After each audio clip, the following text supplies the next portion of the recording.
One Piece chapter 999. Now, amazing chapter, first and foremost. We had one of the biggest twists in the story. Very comparable to the stuff we had in Zou with Raizo. But this is something that people assumed for 3-4 years. And Oda, like always, breaks those ankles. Breaks those expectations. Because who would have thought Kaido's Devil is a fish Devil? I mean, that is just crazy. Again, Oda did say that Wano is not going to be the usual arc. The end is going to be a lot different from other arcs. And now I'm starting to believe that. Whatever happens in the end, I don't think anyone is going to predict. It's just going to be out of the blue. But before we get into this chapter, this is the last 3-digit chapter of One Piece, so it really just shows you how far Oda has come. Again, there isn't that many series that has achieved this amount of chapters, and it's definitely a milestone. I feel like now that One Piece has over 1,000 chapters, people are going to be more afraid to read One Piece, because if it was bad enough before, now it definitely is a lot more, because it has almost 1,000 plus chapters. That's going to be a big hurdle for people to get into One Piece. But again, definitely congrats to Oda for 1,000 chapters. This is definitely an achievement. I think there's also going to be a special side story to commemorate One Piece's 1,000 chapter, along with other mangakas from Shonen Jump drawing One Piece characters, because we got some of that in this chapter. So that's going to be amazing. Honestly, the hype around chapter 1,000 is pretty huge. Granted, I do have my expectations lowered, but it's very obvious that Oda seems to be hyping this up. And this chapter was an amazing chapter, so I think we can expect something big in the next chapter as well. And again, I will probably make a whole separate video talking about my predictions and what I think is going to happen in chapter 1000. And what's really funny about this is that One Piece chapter reviews are going to have 4 digits in the title on the YouTube videos now, so it's almost like we're going into a new era of One Piece in a sense. But I am really excited for what's to come. But moving back to One Piece chapter 999, let's just start from the beginning. Now, the chapter pretty much starts off with Ace and Yamato's flashback, which is something that we expected was going to happen because we needed more clarity as to how those two met. And here we have Ace questioning Yamato who she was, which ultimately resulted in a battle because Ace's whole goal was to come to kill Kaido. And we can say that Ace was definitely lucky because Kaido and his commanders weren't here at this point in time as they left for an expedition, leaving Yamato being the only capable fighter there. And for the most part, Yamato was equivalent to Ace in combat ability, but as they kept fighting, Ace started to notice that Yamato wasn't exactly on good terms with Kaido. And as the battle progressed, Ace kind of took a liking to Yamato because they were very similar in a sense, whereas both Ace and Yamato aren't exactly fond of their fathers. And of course, the whole Roger plotline is brought back with Ace here, in which Ace tells Yamato that she shouldn't be bound by the confounds of something that she hates so much, and that she should live in a way that she wants to. And this is where Ace destroyed the dragon statue from the previous chapter, and it's very symbolic, obviously, because Ace at this point in time was trying to help Yamato break out of her shell. It wasn't more so of coming for Kaido's head anymore. It's very reminiscent of Jinbei versus Ace, because a lot of the time in One Piece, people make friends from battle, and that was the case here, and that was how pretty much Ace and Yamato became friends. Now we come to find some interesting details about the world when Ace was talking to Yamato. We come to find out that Kid, Beige, and Law were already on the move at that point in time, and of course Luffy hadn't set out yet. So it's really fun to see things from a different perspective, especially at that point in time when Luffy wasn't even in the story yet, because now we know that some of the supernovas were active way long before Luffy even set out, and we already sort of got that with Beige and his backstory. But seeing that Law and Kid were active makes the world more alive, even at a point when Luffy wasn't a part of the world yet. But this also tells us that Luffy had the fastest growth and notoriety amongst supernova, and even Ace says that Luffy was going to set out in a few years and that he was going to become the most formidable out of the bunch, which turned out to be the case. And of course, this is how Yamato knows about Luffy's name, because Ace can keep quiet about Luffy, right?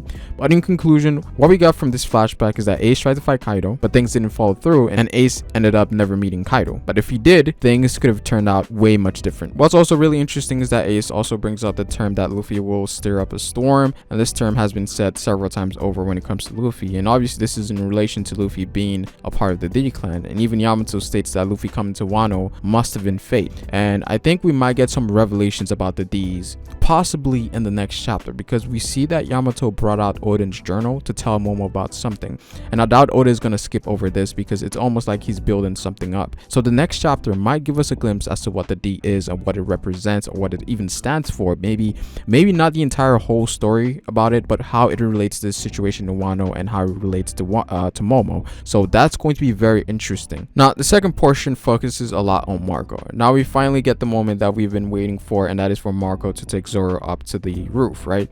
Again, obviously this is leading towards chapter 1000, where I think there's there's going to be a standoff between the supernovas versus Kaido and Big Mom. And as I predicted, Brook and Robin are going to most likely encounter the Flying Six, because them going to the roof doesn't make too much sense because they're not at that level of strength yet. And we also know that Sanji's in a bit of pickle right now, so Robin and Brook will most likely save him. Now, where things get really interesting is the flashback we get with Marco, and I feel like this ties some loose ends in regards to certain things or elements regarding Whitebeard's role in Oden's death. So we come to find out that Whitebeard actually knew that Oden died several years after the fact, and Ace, being the stubborn commander that he is, took interest on who Oden was, given that he was the former 2nd Division commander, and actually wanted to go to Wano to defeat Kaido. And rightfully so, Whitebeard loses it because he knows how strong Oden was, given that Whitebeard himself viewed Oden to a much higher standard or regard than the commanders. He regarded him as a brother. But again, we know how that turned out with Ace. Ace eventually went to Wano but did not encounter Kaido, but we know that his presence there wasn't for nothing, as he left an after effect, and that after effect being Yamato. But this whole flashback does raise a lot of questions as to why Whitebeard didn't go avenge Kaido, given that Oden was one of his own. We saw what he did for Ace, but he didn't follow through with Oden. Was this because he viewed Oden as a brother more so than a son? Maybe there was more nuance for it because he only knew about Oden's death several years after the fact, so it's like you're dealing with something that happened years ago and you want to deal with it now. Again, while it does tie in loose ends, I still question Whitebeard's character here, and again, it could make for a more nuanced discussion, because I think there's a lot to be said here, especially with old Whitebeard and how he felt that he couldn't be the strongest forever. And again, going there to start a fight with another Yonko has massive implications as to what is going to happen to those two crews. Again, Whitebeard was someone who was more of a protector of his sons, right? Going there to avenge Oden is not a choice that Whitebeard felt like, oh, I have to do this right now, right then and there. I feel like there's more to Whitebeard's character in this case. But again, this was amazing. Getting Ace, getting Whitebeard, getting Marco, getting a tease of Blackbeard in the background, talking about some of the biggest gripes people had with the Oden flashback. I think this was really amazing that it was talked about, seeing the world come together, tying loose ends. This is something you'd only get from One Piece. But again, I still question Whitebeard's character. But again, tell me what you guys think about this. Was Whitebeard justified in not going to Wano, given his character of being the protector? Now, moving on to the final part of the chapter, which had one of the biggest twists I've seen in the series so far, and it starts off with Big Mom and Kaido, in which they are talking about the chain of events that's going to take place moving forward. And one of the main things is that they need to leave Robin alive. This is amazing because it brings more plot value back into Robin. Now, we know that Robin was always very important to the story just because of her ties to Ohara and having the ability to read the poneglyph, but this puts a heavy focus on Robin because we have two Yonkos that are going to be actively chasing her. Now, they did mention having the third eye could be something that they could use, but Big Mom says that she couldn't wait anymore for Pudding to awaken. So having the Robin plotline back into the story is going to be very interesting moving forward, especially for the Straw Hats, because there's going to be a lot of attention on her crew, not just for the Straw Hats, but also for Robin as a character. So this is actually exciting. I also like the dynamic that we're seeing with Big Mom and Kaido, and even Big Mom says that she looks at Kaido as a younger brother. And what's very interesting here is that both of them are aware that the other could turn on them, but they're waiting for all of that to take place once they've both achieved the common goal. So it's almost like they know that some betrayal will take place, but very interesting stuff here. Now, we come to find out the truth about Kaido's Devil Fruit ability, in which we come to find out that he has a fish mythical Devil Fruit ability that he got from Big Mom in God's Valley after the Rocks was defeated. And it's very interesting is because why did she give it to him then and there? It's very possible that the fish fruit was something that Rocks D. Zebek had and Kaido wanted it. Now, she also calls it a lifelong debt, and it kind of makes sense because once you eat a Devil Fruit ability, you have that power until you die. It's something that you're going to have for as long as you live. But there might be more details regarding that as to why she views it as a debt that Kaido owes her. But this fruit really breaks the mold on what we thought the limitations of Devil Fruits were, because we never thought that a Devil Fruit power having association with the sea would be a thing. A water Devil Fruit ability has been a thing that's been theorized for the longest, but with this chapter, that sort of rejuvenates that theory once again. So it could be real. And again, it is a mythical Devil Fruit ability, so it's going to fall in line with the mythical lore that comes behind it. And honestly, this could be the result of what an awakened mythical Devil Fruit user is capable of.